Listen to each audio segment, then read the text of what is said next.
कंपनीतर्फे 10 लाखाचं बक्षीस जाहीर करण्यात आलं आहे. 10 लाख रुपये? हो, त्यासाठी तुमचा अकाउंट नंबर लागेल. तो जरा देता का? Account number? हो हो, सांगते. 1 2 3 4 5 6 7 9 11 12. आता तुम्हाला OTP आला असेल, तो जरा सेंड करता का? 4 2 3 1. थोड्याच वेळात तुमचे पैसे तुमच्या अकाउंट मध्ये जमा होतील. धन्यवाद.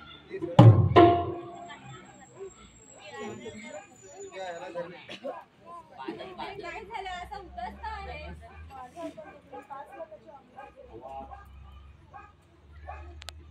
कोणतीही बँक आपला अकाउंट नंबर किंवा OTP मागत नाही. ही खूप मोठी फसवणूक असू शकते. आपल्या फोनवर आलेला OTP कोणालाही शेअर करू नका. सीधे रस्ते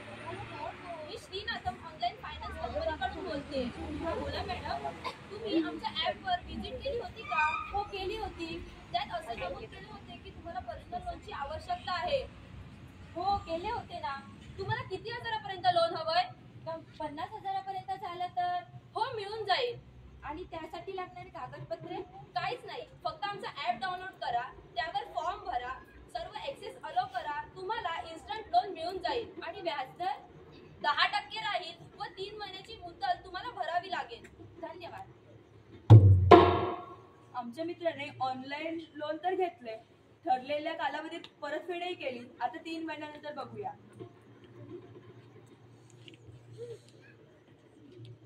हॅलो कोण? तुम्ही 3 महिन्यापूर्वी आमच्या कंपनीतून ऑनलाईन लोन घेतलं होतं. त्याची मुदत तुम्ही अजून भरलेली नाहीये. पण मी तर तुमचे सगळे पैसे भरले. तुम्ही पुन्हा नीट तपासा. तुम्ही व्याज भरले, मुद्दल तर अजून बाकीच आहे. पण मी तर ठरल्याप्रमाणे मुद्दल आणि व्याज भरलं आहे. जर 2 दिवसात 1 लाख रुपये मिळाले नाही तर तुमची खासगी माहिती आम्ही सार्वजनिक करू. मोबाईलवर आलेल्या कोणत्याही जाहिरातीच्या नादी लागून किंवा मेसेजद्वारे आलेल्या लिंकवर क्लिक करून क्विक लोन मिळतो ह्या भ्रमात न राहता हा मोठा स्कॅम असू शकतो आणि ह्यामुळे आपलं खूप नुकसान होऊ शकतं.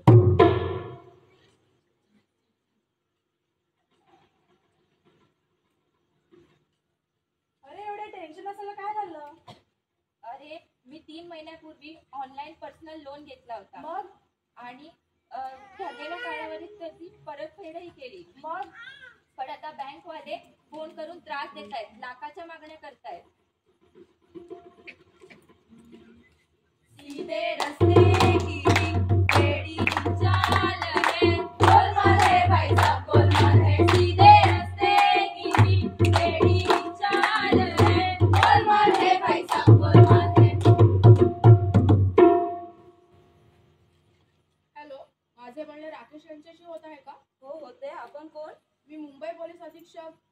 सिंग बोलतोय. बोला साहेब. OLX वर तुमची सेकंड हँड बुलेट घेण्याची रिक्वायरमेंट होती अशी माहिती मिळाली आहे. हो साहेब. माझी बुलेट विकायची आहे. कधीचा मॉडेल आहे? 2022 म्हणजे 2 वर्ष. किती किंमत आहे? तशी तिची किंमत 2.5 लाख आहे, पण तुम्हाला 50,000 पर्यंत देईल. कळतं साहेब. काय रे राकेश, काय म्हणतो, कसं चाललंय? ठीक आहे रे, मला एक सेकंड बुलेट घ्यायची होती. हे की मग OLX वर केलं रजिस्टर, एक कॉल पण आलं. मग एक पोलीसवाला आहे, त्याची दिल्लीला बदली होणार आहे. मग तो त्याची 2.5 लाखाची बुलेट फक्त 50,000 पर्यंत देणार आहे. मग मग मला तो स्कॅम वाटतोय. अरे वेडा आहेस का? म्हणजे अरे तो पोलीस आहे, तो कसा स्कॅम करेल? तरी पण एवढी स्वस्त. अरे त्याची बदली होते ना, म्हणून तो करत असेल. मग मी घेऊ का? बघ तुझ्यावर आहे, मी असती तर घेतली असती. ठीक आहे, घेतो. हॅलो, मी राकेश बोलतोय. हॅलो, बोला राकेश. मला तुमची बुलेट घ्यायची होती. हो, पण त्या बुलेटसाठी दुसरं ग्राहक आलंय. बघा साहेब, काय होत असेल तर. ठीक आहे, तुम्ही आता लगेच फोन पे करा. पेटीएम करो. मी गाडी तुम्हाला ट्रान्सफरद्वारे पाठवते. धन्यवाद सर, लगेच करतो. बनवा बनवी अशी ही बनवा बनवी, बनवा बनवी अशी ही बनवा बनवी, बनवा बनवी अशी ही बनवा बनवी, बनवा बनवी अशी ही बनवा बनवी.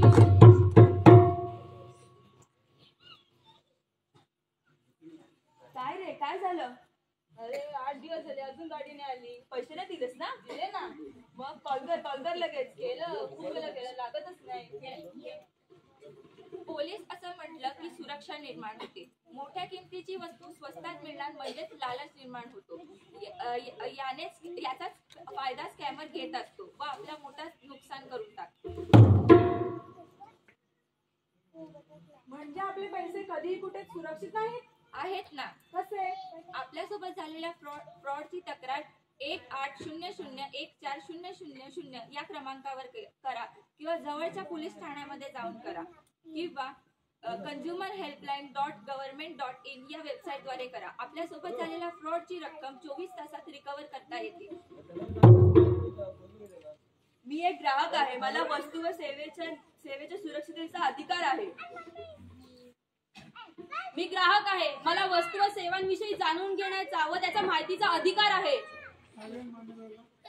मी एक ग्राहक आहे, मला वस्तू व सेवा निवडीचा अधिकार आहे. मी एक ग्राहक आहे, मला वस्तू व सेवांची तक्रार निवारण्याचा अधिकार आहे. मी एक ग्राहक आहे, मला वस्तू व सेवांविषयी माहितीचा व शिक्षणाचा अधिकार आहे. मी एक ग्राहक आहे, मला माझे मत मांडण्याचा अधिकार आहे. धूम चाले धूम चाले धूम चाले धूम चाले धूम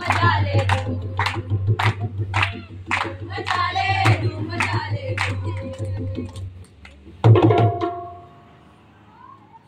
हॅलो, हॅलो, हॅलो, कोण? मी रियांश मोरे बोलतोय. कोण रियांश मोरे? तुमच्या वडिलांचा ऍक्सिडेंट झालाय. काय? Hello, hello. हा, हे कसं झालं आणि बाबाला लागले का? मी त्यांना ऍडमिट करून घेण्यासाठी क्लेम हॉस्पिटल पर्यंत घेऊन आलोय. हा हा, बोला ना. त्यांना ऍडमिट करून घेण्यासाठी 1 लाख रुपये लागतील. 20,000 रुपये मी पुढे केले आहेत. पण हे कसं झालं? मी खूप लांब राहते, मी तिथे कसे काय पोहोचू शकते? दुसरा काही मार्ग आहे का तिथे ट्रान्सफर करण्याचा पैसे? तुम्ही ह्या नंबरवर ऑनलाईन पे करा. हा हा, लगेच करते.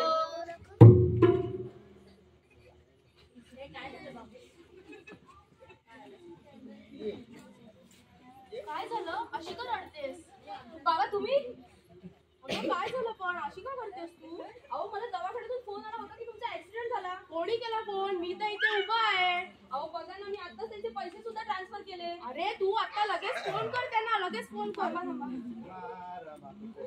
आपण ज्या नंबरवर कॉल करत आहात तो सध्या बंद आहे.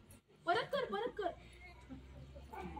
आपण ज्या नंबरवर कॉल करत आहात तो सध्या बंद आहे. परत एकदा ट्राय कर. आपण ज्या नंबरवर कॉल करत आहात तो सध्या बंद आहे. बघा ना बाबा, फोनच नाही लागत आहे. अरे तू मला एकदा पेटीएम करण्याआधी मला फोन तरी करून विचारायचं. अहो पण तुमच्या काळजीने मी माझं सगळं विसरून गेले बाबा. बाळा, आपली फसवणूक झाली, आपल्यासोबत मोठा स्कॅम झालाय. अशी फॅमिली एमर्जन्सी दाखवून स्कॅमर आपल्यासोबत स्कॅम करू शकतो. अशा स्कॅमना बळी पडू नका.